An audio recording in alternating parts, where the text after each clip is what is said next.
hormati Cikgu Hassan, pengurus pusat tuition pengajar ilmu, serta isterinya dan bonda yang tercinta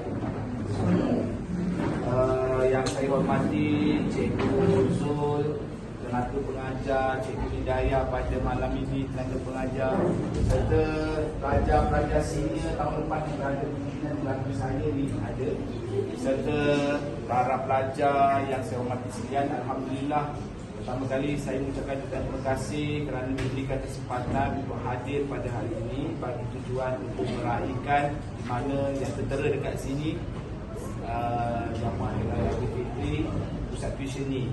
Okey, ini sebenarnya idea kami bersama nak buat. Ada itu nak buat, tak pernah buat ni, kita try je lah. Jadi tanpa membuang masa, saya persilakan Cikgu untuk komunikasi ucapan, lepas itu kita terus lagi dulu.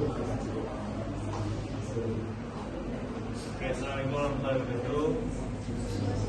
Pertama sekali untuk semua pelajar dengan cikgu-cikgu sekali, terima kasih sebab sudi datang dan memang ada kelas pun ni. Kemudian yang kita bagi ialah selamat raya, maaf zahir batin untuk semua. Ikhlas daripada saya dan wakil guru-guru, mohon maafan. Kemudian saya sebagai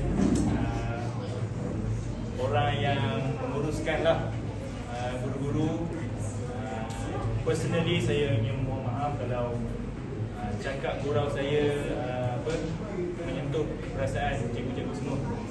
Jadi seterusnya kita pun dah nak makan dah. Ketiga, kita tepuk sikit tangan untuk kakak-kakak ni kerana telah berjaya pada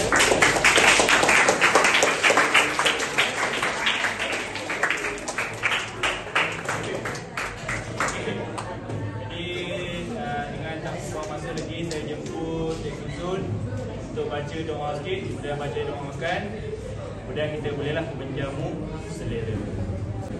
Sila ikut.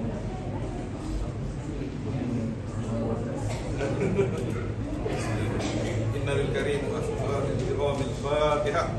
A'udzubillahi minasyaitonir rajim. Bismillahirrahmanirrahim. Alhamdulillah.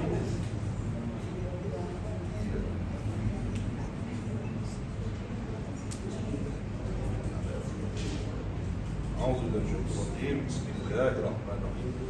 Alhamdulillahirabbil alamin wassalatu wassalamu ala asyrafil anbiya'i wal mursalin wa ala alihi washabbihi. Allahumma inna nas'aluka as-salamata fid din wal 'afiyata fil jasad wa ziyadatan fil ilm wa barakatan fil rizq wa tawbatan qabla al-maut wa rahmatan inda al-maut wa maghfiratan ba'da al-maut. Allahumma hawwin 'alaina fi sakaratil maut wan najata minan nar wal 'afwa 'inda al-hisab. Ya Allah, Ya Rahman, Ya Rahim, kami berkumpul hari ini kerana-Mu, Ya Allah. Satukanlah hati-hati kami kerana kasih dan sayang-Mu, Ya Allah. Ampunkanlah kami, Ya Allah. Ampunkanlah kami, Ya Allah.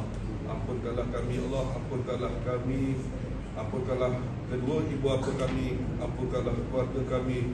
Ampunkanlah guru-guru kami. Ampunkanlah seluruh umat Islam yang masih hidup ataupun yang telah meninggal dunia, Ya Allah. Ya Allah, Ya Rahman, Ya Rahim, berkatilah tempat kami menuntut ilmu ini, Ya Allah. Jadikanlah pusat tuition Fajar Ilmu ini terus subur dalam menabur ilmu pengetahuan kepada kami, Ya Allah. Jadikanlah anak-anak didik kami terus berjaya di dunia dan di akhirat, Ya Allah. Ya Rahman, Ya Rahim, Ya Dzal Jalali wal Ikram. Rabbana zalamna anfusana wa illam taghfir lana wa tarhamna lanakunanna minal khasirin. Allahumma barik lana fima razaqtana wa qina adhaban. Rabbana atina fid dunya hasanah wa fil akhirati hasanah wa qina adhaban. Sallallahu ala sayyidina Muhammad wa ala alihi wasallam walhamdulillahi rabbil alamin.